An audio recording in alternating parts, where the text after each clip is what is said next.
Buenos días, buenas tardes o buenas noches. Bienvenidos una vez más a otro programa de La Mirada del Pacífico, que si no me equivoco es el 19. Sí, ya estamos prácticamente llegando al final de la segunda temporada. Queda este programa, el que sigue es una entrevista y ya es el final, ¿no?, de temporada, programa número 21. Es todo un hito para el museo, ¿no?, y para el equipo haber logrado mantener la programación durante un año, porque con esta segunda temporada se cumplirá ya al finalizar un año. Prácticamente fueron 42 programas entre la primera y la segunda. Recordemos pues que un año tiene 55 semanas, ¿no? Prácticamente nada más descansamos un mes, ¿no?, entre ellas. Sí, 1 o 2 meses. Entonces es muy importante, ¿no?, para nosotros y para el museo, no solamente celebrar eso, ¿no?, sino pues darlo a conocer. Realmente ha sido, sobre todo este año, ¿no?, ha sido un reto mantener la programación con todos los incidentes que han sucedido, ¿no?, aquí en el Corredor Cultural. Pero vamos, realmente creemos que el trabajo, que la difusión es algo que tiene que seguir, y sobre todo es algo que es de suma importancia, porque pues de no hacerlo, pues con qué nos quedamos, ¿no? Con la narrativa bonita de que todo está bien en Acapulco y que ya llegamos al fin de la historia, cuando en realidad pues no, hay mucho todavía que pensar, que abonar, y no todas las palabras se han dicho, ¿no? De hecho la otra vez, ¿no?, el maestro Marcelo dijo algo que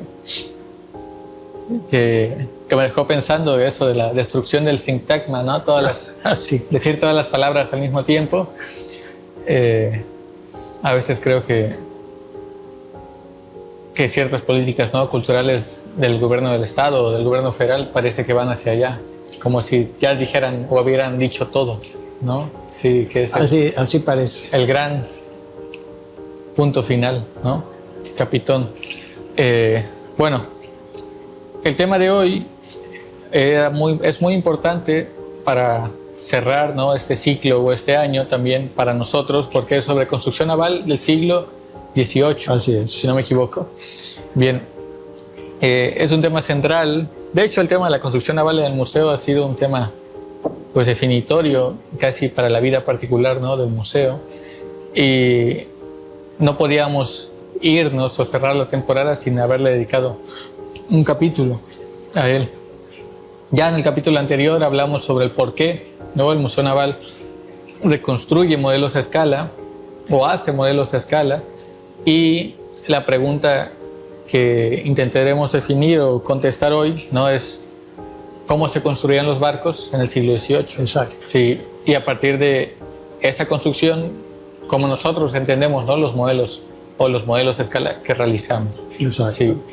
Y pues nada, entonces, pues comenzando, no por el principio, ¿no?, sino por el siglo XVIII ya, porque comenzar por el principio sería hablar, ¿no?, de la construcción naval del XVI, el XVII y XVIII, pero ya habrá o bien tiempo. La parte prehispánica que ya abordamos aquí, la navegación prehispánica en las costas de Guerrero, ¿no? Sí, También. y la herencia, ¿no?, de la expresión americana. Exactamente. Sí, en la construcción naval, cosa que cierta... ¿Mande? Que la construcción prehispánica, la navegación prehispánica muy poco se habla. Sí, no, pero lo que voy es que en este ámbito, sobre todo del modelismo naval, o de la, pues no sé si llamarlo historia marítima, pues sí hay cierta todavía jerarquía como para decir que los prehispánicos, ¿no?, o los pueblos originarios no tenían nada. Sí, no, exactamente. Lo cual no es cierto. Y también decir que pues esos, o que los navíos pues son puramente ya invención pues castellana, ¿no? Que no afectó en nada la convivencia que tuvieron aquí con los pueblos originarios. Así es. Y pues realmente sí hubo una sincronicidad, ¿no?, lo que mencionaba de la expresión americana. Pero bueno, entonces, construcción naval del siglo XVIII. Les invitamos, antes de comenzar, ¿no?, que se unan, ¿no?, que nos sigan, que le den like, ¿no?, se suscriban. También tenemos la exposición de Ingrid Sáenz, sí, que la próxima presentación es en parte sobre ella, pero también vamos a hablar un poco con, se me escapa su nombre, Nadia Alvarado. Alvarado. ¿No? Sí, sobre esta cuestión de los afrodescendientes en Mesoamérica y en Guerrero. Sí, sí, muy importante eso. Entonces, pues nada, si pueden venir al museo, está la exposición, si pueden compartir ese video y pues ya. Entonces, maestro Marcelo, pues comenzando, ¿no? ¿Cómo puede explicar o cómo se construían, ¿no?, los navíos en el siglo XVIII? Sí, bueno, gracias Alfonso, buenos días a todos una vez más. Gracias por acompañarnos. Nosotros decidimos hablar de la construcción naval española en el siglo XVIII partiendo de una cuestión bastante sencilla, porque nosotros hemos construido modelos de fragatas construidas en el siglo XVIII, que participan en un episodio muy importante que son las expediciones al fin del mundo, como las denominamos nosotros. Es decir, las 11 expediciones marítimas que salen de Acapulco y de San Blas hacia toda la zona de Vancouver, Alaska, todo eso en el último tercio del siglo XVIII. Entonces, para nosotros es importante el XVIII, no solo por eso, el XVIII es, bueno, se le dice el siglo de las luces, ¿no? El siglo del conocimiento. También en la historia marítima del Pacífico es importantísimo, es el siglo de los grandes viajes científicos en el XVIII. Ahí aparece el inglés James Cook, ¿no?, que hace 3 viajes en el Pacífico de 3 años cada uno. Luego está François de la Pérouse, francés, que también hace un viaje en el Pacífico, que eran viajes de tipo de naturaleza científica, por ejemplo, cartografiaban, descubrían islas, nuevos territorios, etc. Y finalmente, bueno, para nosotros el más importante es Alejandro Malaspina, español, que precisamente llega aquí a Acapulco en 1790 y hace en el inicio de un largo viaje que hacen por todo el Pacífico que dura 5 años, de 1789 a 1794. Bueno, dicho esto, entonces, vámonos al tema ya en específico. Y la pregunta es, más bien, ¿cómo nos ubicamos en el siglo XVIII? En primer lugar, en la construcción naval española, en el siglo XVIII se producen grandes cambios, muy importantes cambios, no solo en la construcción naval, sino en otros ámbitos relacionados con la Marina Real, por cierto, ahorita vamos a hablar de esto, que para nosotros son fundamentales, son muy importantes. Miren, para arrancar de algún punto, en algún punto preciso, vamos a partir del año 1700.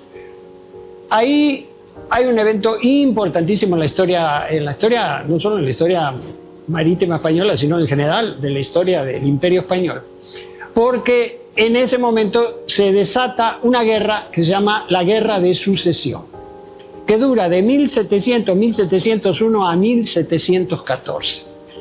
¿Por qué estalla esta guerra? No vamos ahora a hablar extensamente de esto porque nos saldríamos del tema, pero el problema central es por la sucesión a la corona española. Ahí se contraponen los intereses de la casa de los Habsburgo, que habían reinado en España desde Carlos I de España, luego Felipe II, Felipe II, Felipe III, Felipe IV, hasta Felipe V. Es decir, el problema se suscita en la sucesión de la corona española porque Carlos II, rey de España, muere sin sucesor.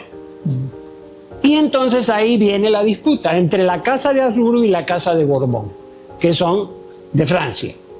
Entonces viene esta guerra que finalmente se termina en 1714 con la firma de los tratados de Utrecht, ¿no?, que da por finalizada esta guerra e instala ya definitivamente a la dinastía Borbón en la corona española, en el trono de España, con un monarca que se denominó Felipe V. Entonces, ante esta situación, cuando llegan los Borbones a España, bueno, lo primero que se encuentran es que la situación, para hablar concretamente de la Marina, ¿no?, la situación naval española, pues estaba muy mal.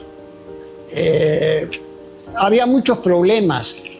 ahí el ministro de Marina, que se llamó José Patiño, que lo nombra precisamente Felipe V, hace un estudio y identifica los problemas de la Marina Real, no de la Marina, sino del sector naval de la corona española. ¿Cuáles eran los problemas? Bueno, ahí se detectan problemas en el sentido de que había el primer problema, una enorme dispersión de las fuerzas navales españolas. ¿Por qué esta dispersión? Es decir, porque hasta ese momento la Marina española estaba organizada en un sistema de flotas o armadas. Es decir, grupos de barcos, ¿no?, que con base en diferentes lugares de la península ibérica se dedicaban a la defensa del imperio. Y entonces ahí nos encontramos con estas armadas que eran muy difícil, eran muy dispares, pues, era muy difícil unificar criterios. ¿A qué me refiero con esto? Unificar criterios, por ejemplo, en torno a la construcción de los navíos. Había problemas también en cuanto a la formación de los marinos y de los constructores navales. No había, porque hasta ese momento quienes, certificaban los conocimientos, por ejemplo, para los marinos, sobre todo para los pilotos, que era básicamente lo que les importaba más, era la Casa de Contratación de Sevilla. Y entonces solamente se certificaban pilotos. Los demás, prácticamente, en primer lugar, los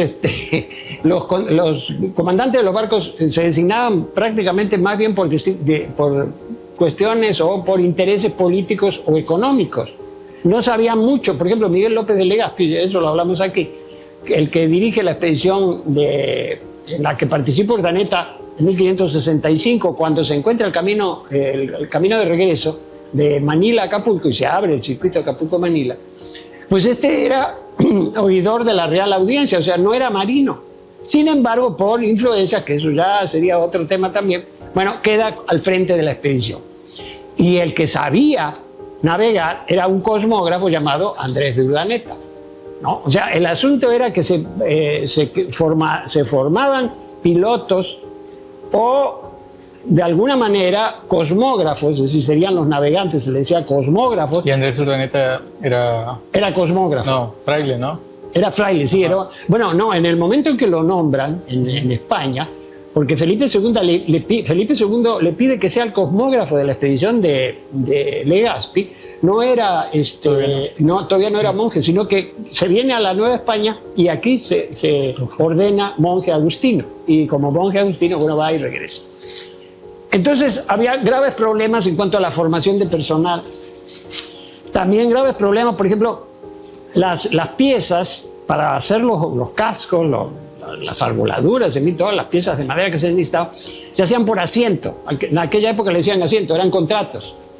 Pero resulta que esto no estaba unificado. Entonces los que hacían, digamos, los que ganaban estos contratos o estos asientos, pues de repente era muy dispar la construcción que hacían de las piezas porque eran de diferentes medidas.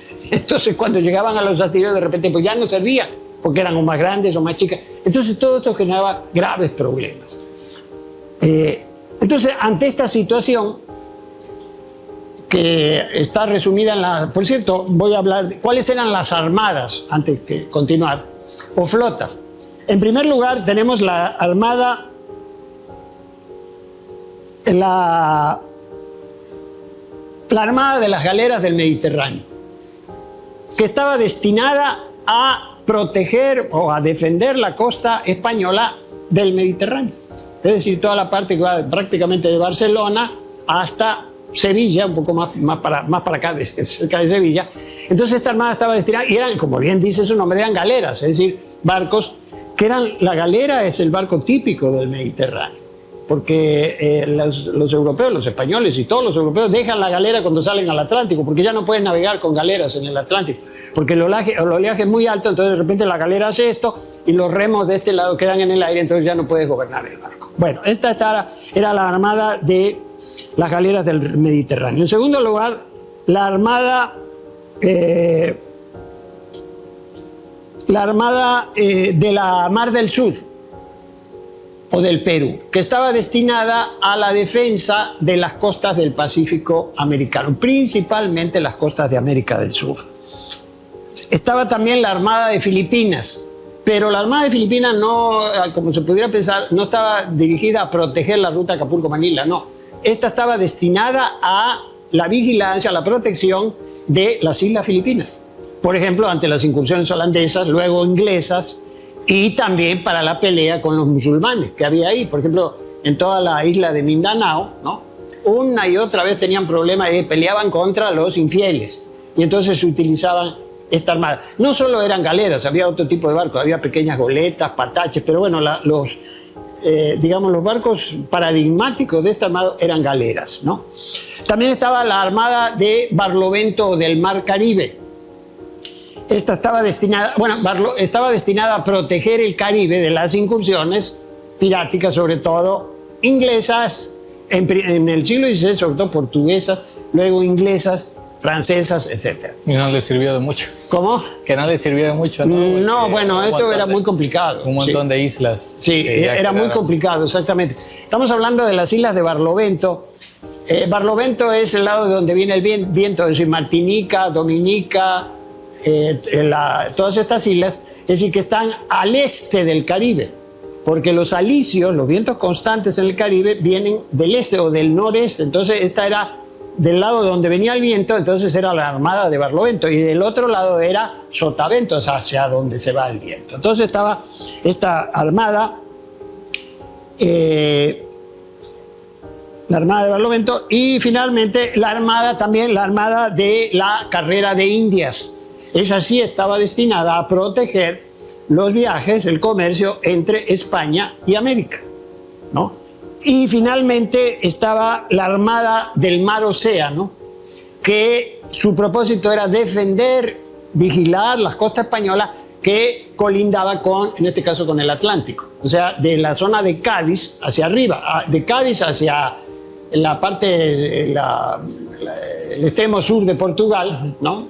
Toda esa parte, y la parte del Cantábrico, o sea, del norte de España. Entonces, estas armadas eran las que estaban destinadas a proteger esta región, pero el problema era la dispersión que había, que no se podía concretar, porque había diferentes intereses. Bueno, por ejemplo, en el caso de la construcción, ahí había otro problema. No había una distinción clara entre buques mercantes y navíos de guerra. Entonces esto era un lío, una situación muy complicada, muy compleja, porque pues las características no son iguales. Ya vamos a hablar de esto un poquito más adelante. Entonces, bueno, tenemos estas armadas que se decide unificarlas y se crea entonces lo que se conoce hasta el día de hoy como la Marina Real Española. Es decir, una sola entidad que abarcara todo esto y que cumpliera con los objetivos que tenían de manera dispersa cada una de estas armadas, algunos más, otros menos. Entonces ahí se detecta este tipo de situaciones, es decir, todos los conflictos que hay en la construcción naval, en la formación de personal, sobre todo en la formación, por ejemplo, también en los abastecimientos, porque eso era un problema.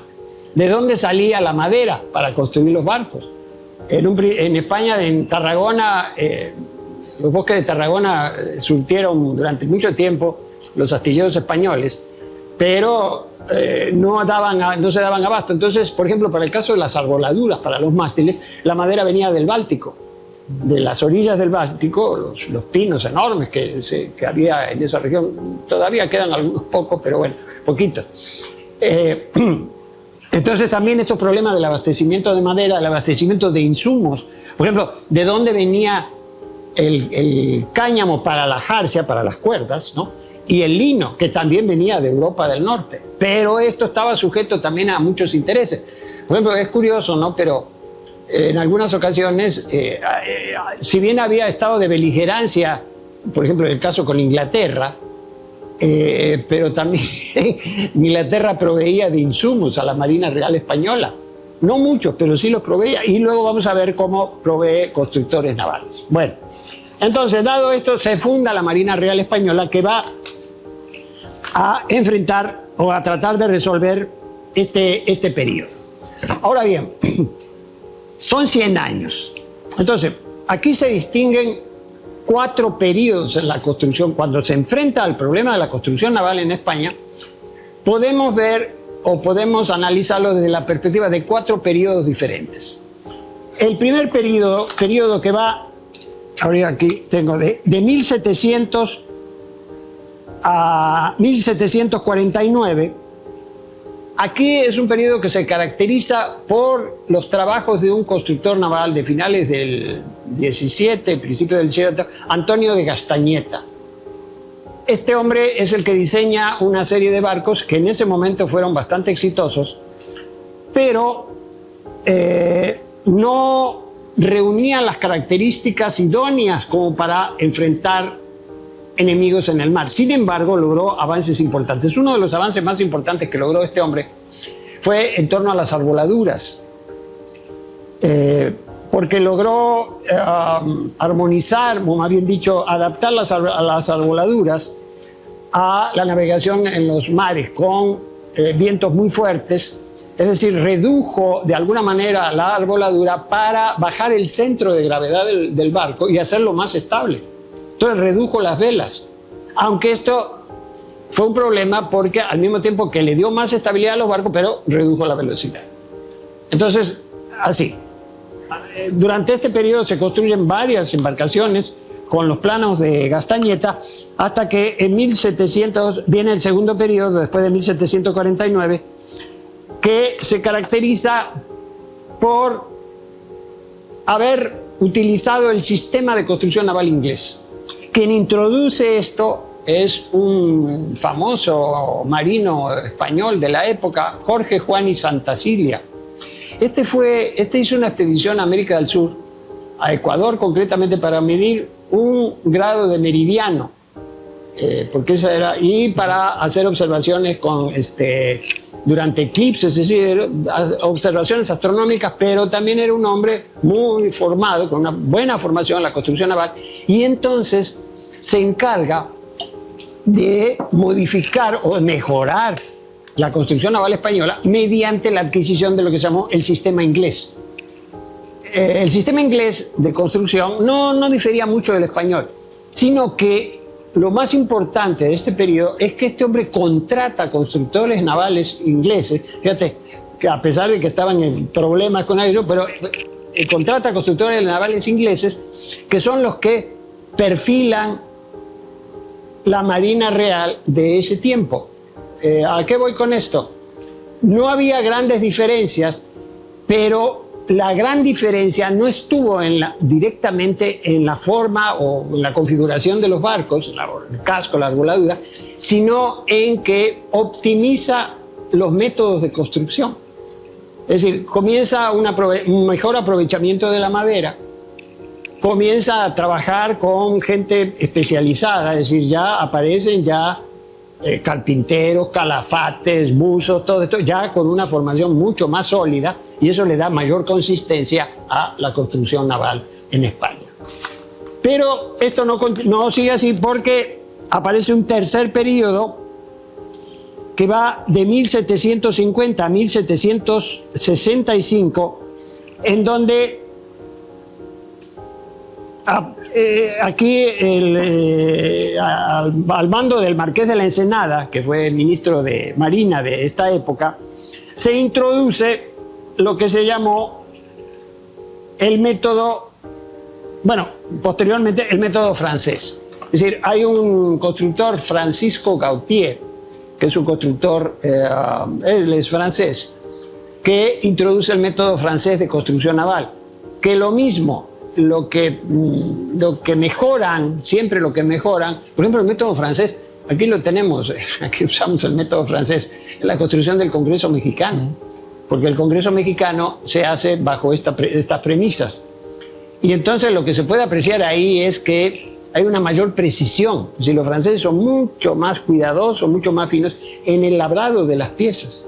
Y entonces esto otra vez todavía eficienta más el uso de la madera, porque se desperdicia menos madera. Tienen diseños muy, ¿cómo les puedo decir? Muy específicos, de mucha precisión, que logran este tipo de resultados. Luego sigue, a partir de 1765, aparece, a partir de 1782, se vuelve al sistema, digamos, español, con dos constructores fundamentales, José Romero Fernández de Landa y el otro Juan José Navarro Marqués de la Victoria. Vamos a ver, ahorita ustedes estarán viendo imágenes generadas por estos constructores navales, de dibujos, de diseños, que fueron realmente importantísimos. Con esto se estabiliza la construcción naval española, con los aportes tanto ingleses como franceses, o también como españoles. Entonces, dado este panorama para la construcción naval, inmediatamente se cambia, es decir, aparece aquí, se cambia el concepto, es decir, aquí aparece una clara distinción entre navíos de guerra y navíos mercantes, porque aparece el navío de línea, el barco de guerra por excelencia. ¿Qué se proponían los constructores navales para estos barcos? Miren, lo más importante, las características que debía tener este tipo de barcos era que gobernara bien y que respondiera bien al timón, es decir, que navegara con facilidad y que al timón no tuviera que dar 40 vueltas al timón para que el barco respondiera, no, sino que con unos pocos toques el barco respondiera. Dos, que las velas aguantaran independientemente de las condiciones del tiempo. Esto, bueno, claro, nunca le llegó Otis, ¿no? Pero ese era el propósito. En tercer lugar, que el balanceo y el cabeceo, es decir, ¿qué es el balanceo? El balanceo de un barco es este movimiento, que va de un lado a otro. Y el cabeceo es este movimiento, que va de la proa a la popa, mientras que el balanceo va de babor a estribor y viceversa. Entonces, que estos balanceos no fueran muy fuertes ni muy grandes para que no anduvieran dando tumbos el barco durante la navegación.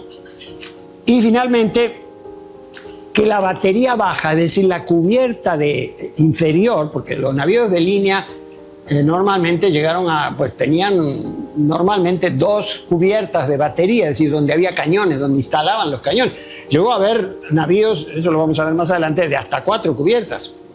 Cantidad de cañones enorme, pero eso lo vamos a ver abajo. Entonces, ¿cuál era el asunto?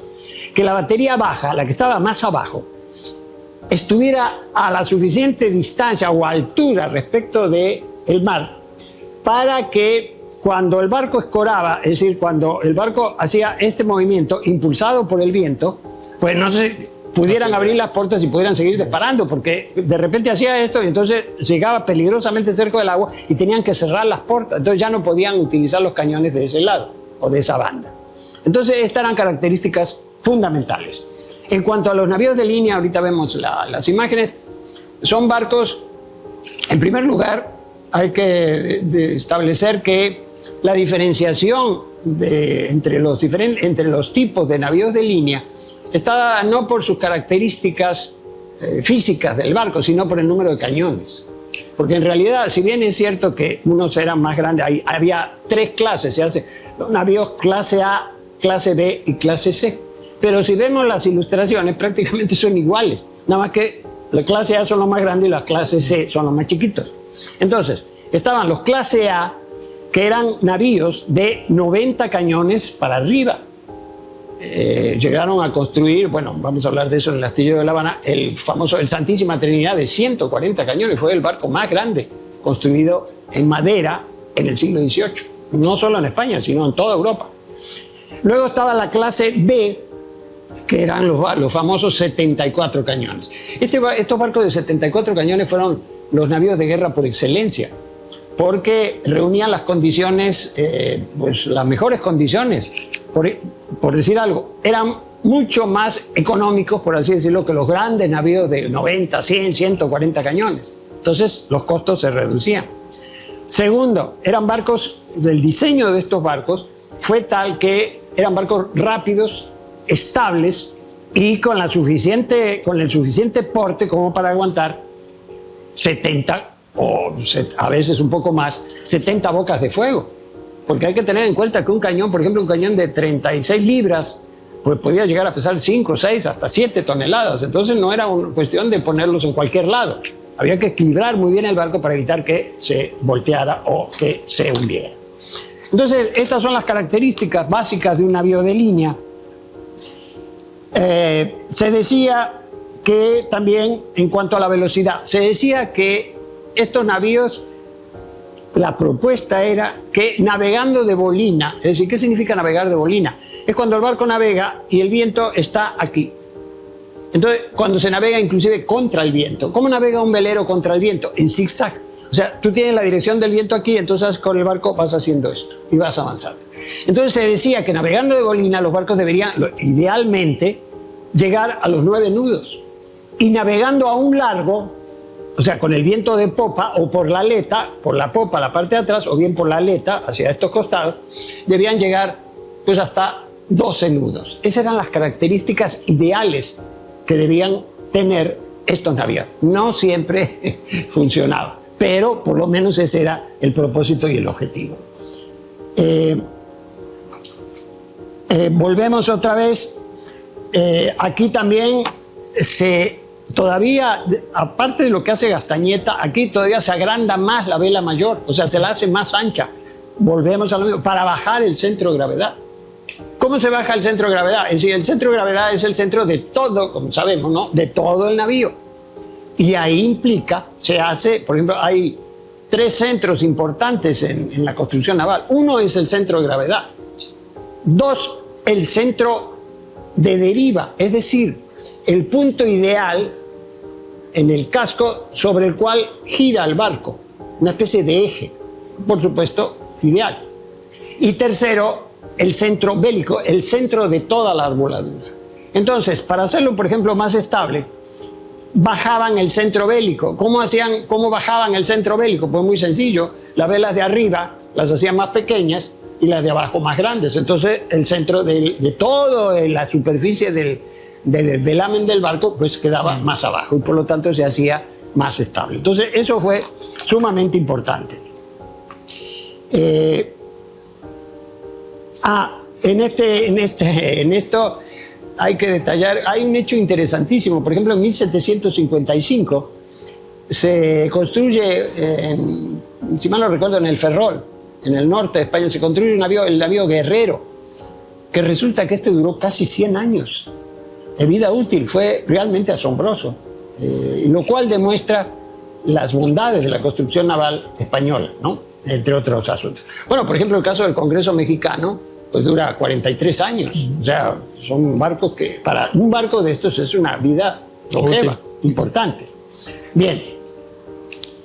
Ahora bien, entonces, decíamos que así, con estas características, pero también para lograr esto se establecen diferentes departamentos navales. O sea, como ya no existen las flotas ni las armadas, entonces se crean 3 departamentos, le decían departamentos navales o marítimos. Uno, el departamento del norte. El otro, el departamento del mediodía, o sea, al sur. El norte estaba en la zona del Cantábrico. El mediodía estaba en el sur de España. Vamos a ver cuáles eran los centros. Y estaba el departamento del Levante, o sea, del Mediterráneo hacia Oriente, hacia todo eso. Y ahí mismo, en esos departamentos, se establecen también 3 astilleros centrales para abastecer estos departamentos.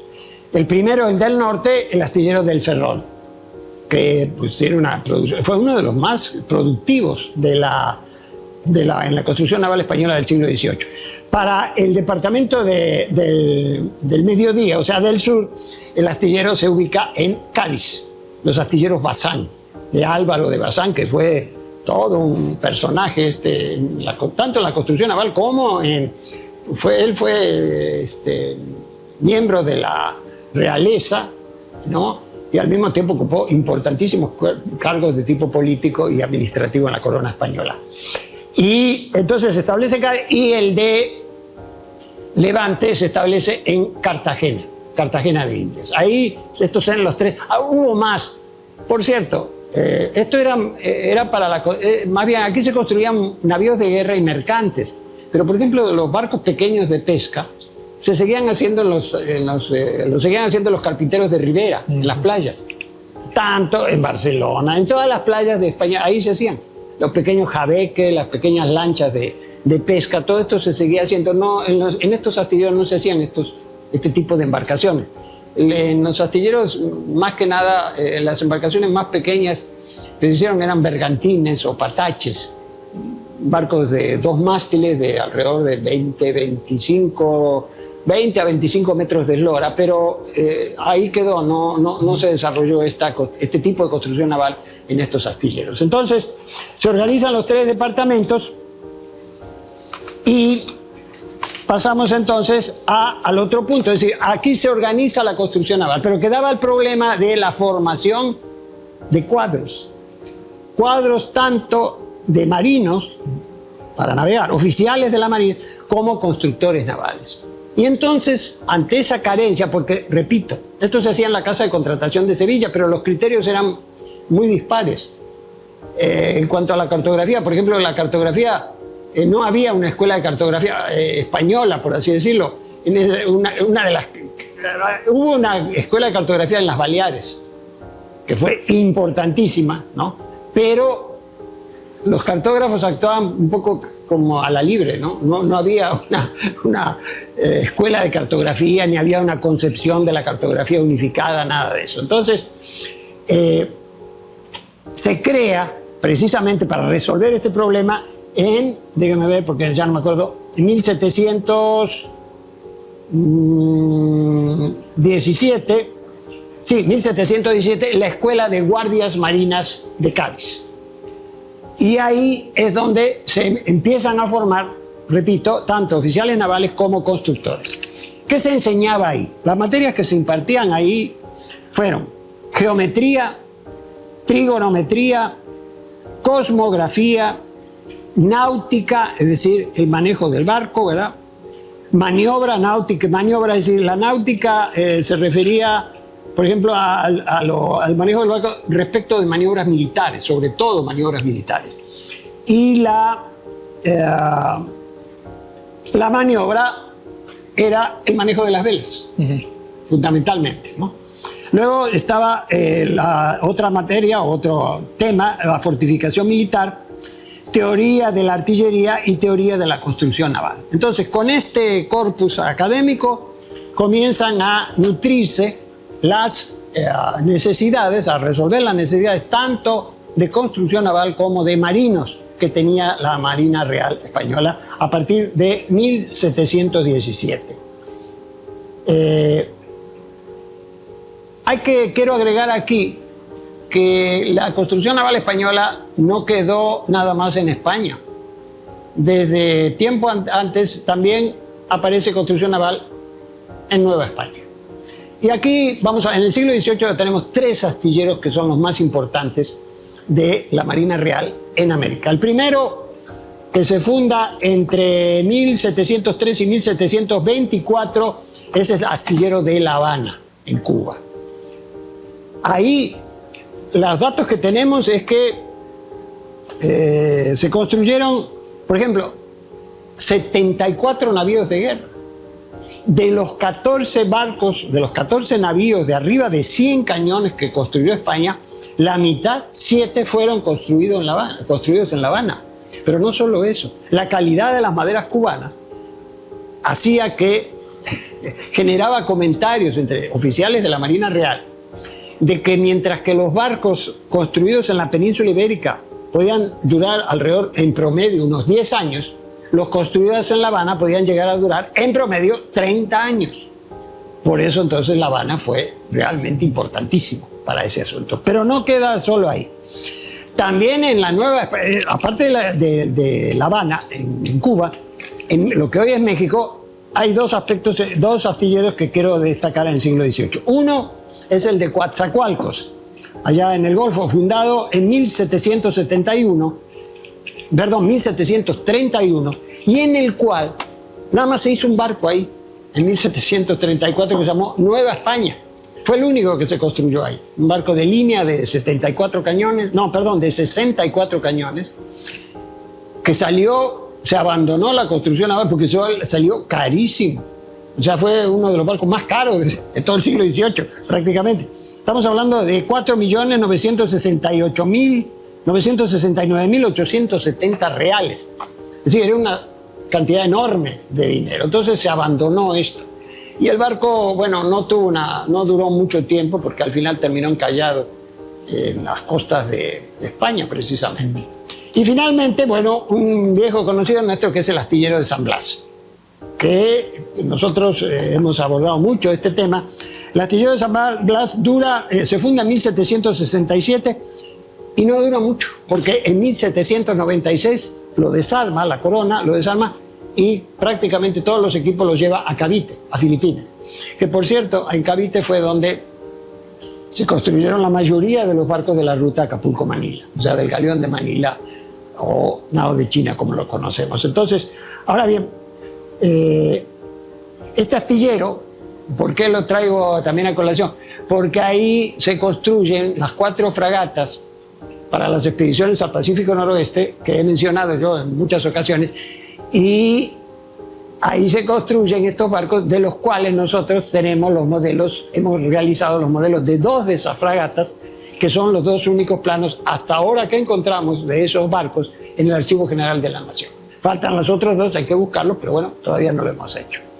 Entonces, como pueden ver, la característica de la construcción naval española del siglo XVIII es el número 1, el de, ¿cómo les puedo decir? El traspaso hacia la técnica, ¿no? Sí, en primer lugar, de organizar administrativamente todo el sector naval. Por eso la creación de los astilleros, etcétera, etcétera. Eso en primer lugar. En segundo lugar, sí, mejorar las técnicas de construcción. Y por ende también, no solo las técnicas de construcción, sino también mejorar el nivel de los que trabajaban en los astilleros, ¿no? Entonces ahí viene el segundo punto, que era el de formar marinos, formar constructores navales, porque decíamos, esto estaba totalmente, no había control, la Corona no tenía control sobre esto. O sea, había grandes discusiones, por ejemplo, con los armadores y la Corona, porque, por ejemplo, en cuanto a las medidas del barco, porque de acuerdo con las medidas del barco eran los impuestos que se cobraban. Entonces había graves problemas ahí, porque la Corona decía que tenías que medir de un lado a otro del barco, por ejemplo, del forro exterior al forro, porque, bueno, para establecer el arqueo que se llamaba, el volumen, y sobre ese volumen cobrar impuestos, ¿no? Tienes que multiplicar 3 dimensiones: largo, ancho y alto. Entonces, ¿cuáles eran los problemas? Porque la Corona decía, bueno, me vas a dar el ancho del barco, pero del forro exterior al forro exterior. Y los armadores decían, no, porque yo te lo voy a dar del forro interior a forro interior. Es decir, tenemos el forro exterior, luego siguen las cuadernas, que es la estructura del casco, y luego viene otro forro por dentro, que es el que sella esa parte. Entonces, los armadores decían, oye, ¿por qué me pides a mí que yo marque o que yo mida del forro exterior al forro exterior si yo puedo ocupar nada más de interior, de forro interior a forro interior? Y la Corona decía, ese es tu problema. Sí. El otro era el problema de la altura, porque las cubiertas tienen los baos, que son los que sostienen la cubierta, y entonces la Corona decía, tú me vas a dar la altura desde la parte inferior de la tabla de la cubierta a la cubierta siguiente. Y los armadores decían, sí, pero el espacio que queda entre la parte inferior de la tabla y el bao, yo no lo puedo ocupar. Ese es tu problema. Y vuelta, y eran enormes discusiones con este sentido. Es más, fraudes. Se habla un poco, dice, creo que es Iván Valdés, del Instituto de Investigaciones Históricas de la UNAM, que menciona que el paso o el cambio del puerto de Sevilla por el puerto de Cádiz, cuyo motivo fue, según la Corona, el problema de la barra de Sanlúcar de Barrameda, es decir, que los barcos cada vez que son más grandes, entonces no podían pasar la barra de Sanlúcar, que estaba a la salida del río, ¿cómo se llama el río que pasa por Sevilla? Es el Guadalquivir. El Guadalquivir, ¿sí? Creo, ¿no? Sí. Entonces tenían que pasar, que es un banco, pero la barra es un banco de arena que tiene movimiento. Entonces decían, no, es que los barcos ahora son más grandes y vámonos a Cádiz. Lo cierto es que parece ser que en realidad Esto sucede por los intereses de los armadores navales de Cádiz contra los de Sevilla, y ganan los de Cádiz. Entonces, o sea, se daban este tipo de problemas, y por eso la creación de la Marina Real obedece a la intención, al propósito de acabar con estas disparidades, estas dificultades, estos problemas, y uniformar todo esto. En todo este periodo la Marina Real construyó, tenemos los datos, 598 barcos en todo el siglo XVIII. Y de ellos, una buena parte fueron en La Habana y los demás fueron distribuidos en los diferentes astilleros. Hay que mencionar aquí que uno de los mejores astilleros fue Ferrol. ¿En qué sentido eran de los mejores? Bueno, en primer lugar por la larga historia, por la larga tradición de la construcción naval en el Cantábrico, en lo que llaman la cornisa del Cantábrico, en el norte de España. Ahí se construyeron barcos que eran muy fuertes. ¿Por qué? Porque se construían barcos para el Atlántico Norte, para la pesca del bacalao. Entonces el Atlántico Norte, que no es precisamente una alberca, ni mucho menos, necesitaba barcos muy fuertes, muy potentes. Es más, ahí se supone que se construyeron los barcos del viaje de Colón, en toda esa zona del norte de España. Entonces Ferrol fue clave, importantísimo, ya tenía una trayectoria muy importante anterior, del siglo XVII prácticamente, y en el XVIII se reafirma esta preeminencia del astillero del Ferrol sobre los otros. En el caso de, el caso de Cádiz también, los astilleros Bazán fueron muy importantes. Ahí se dio una discusión interesantísima. Uno de los problemas que había era cómo mantener la madera. Es decir, cómo la madera la cortaban en el bosque y la llevaban a los astilleros, pero ahí la dejaban amontonada. Entonces, ¿cómo evitar que se echara a perder? Eso fue toda una discusión, porque descubrieron, por ejemplo, que en el caso de Cádiz, en el astillero de Bazán, pues los dejaban tirados ahí al borde de los caños, como les decían, que son los canales que había entre la isla de Cádiz, ¿no?, y la tierra firme, y se echaban a perder, porque estaban expuestos a la intemperie o a la broma, ¿no?, este parásito marino que se come la madera y acaba con todo. Entonces ahí empiezan a buscar la manera de preservar este material para que no se les echara a perder. Se tardaron, no recuerdo exactamente cuántos años, en construir barracas, galeras, para proteger a la madera de las inclemencias del tiempo, o sea, sobre todo de la lluvia y principalmente del sol, porque ese es el principal enemigo, es el sol, no es el agua, también. Pero entonces empiezan a construir esto. Mientras tanto, lo que hicieron, digamos, como una solución en un principio alternativa, fue meter la madera en los diques, bajo el agua, es decir, mantenerlas bajo el agua, y que refrescaban cambiando el agua de los diques periódicamente, para que no se echara a perder el agua que se pudría ir, pues ahí acababa con todo. Entonces, como pueden ver, se abordaron prácticamente todos los aspectos de la construcción naval, desde la construcción del casco hasta el mantenimiento de los materiales, hasta inclusive ustedes van a ver, están viendo ahí en el caso del álbum del Marqués de la Victoria, el árbol de construcción naval del Marqués de la Victoria, como él ahí dibuja cómo deberían ser los almacenes, donde se hicieran las anclas, los cañones, donde se hacía el pan, la galleta marinera, donde se guardaban los insumos para la comida, donde se guardaban la jarcia, los palos, todo minuciosamente descrito y con muy acucioso el detalle para abarcar, repito, todos los aspectos posibles de la construcción naval en el caso del siglo XVIII. Y nosotros, bueno, para nosotros es muy importante el astillero de San Blas, que se inscribe en toda esta tradición del XVIII,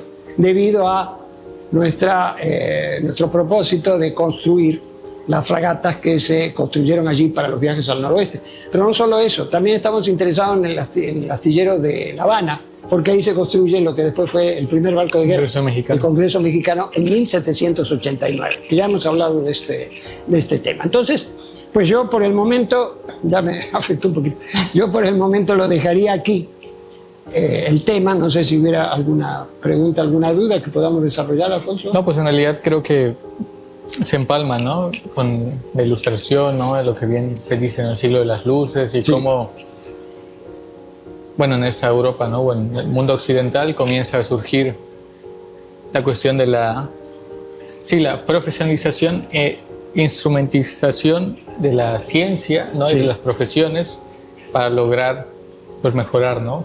En el sentido de los avances, lo que después llevaría ya a la industrialización. Sí. Sí.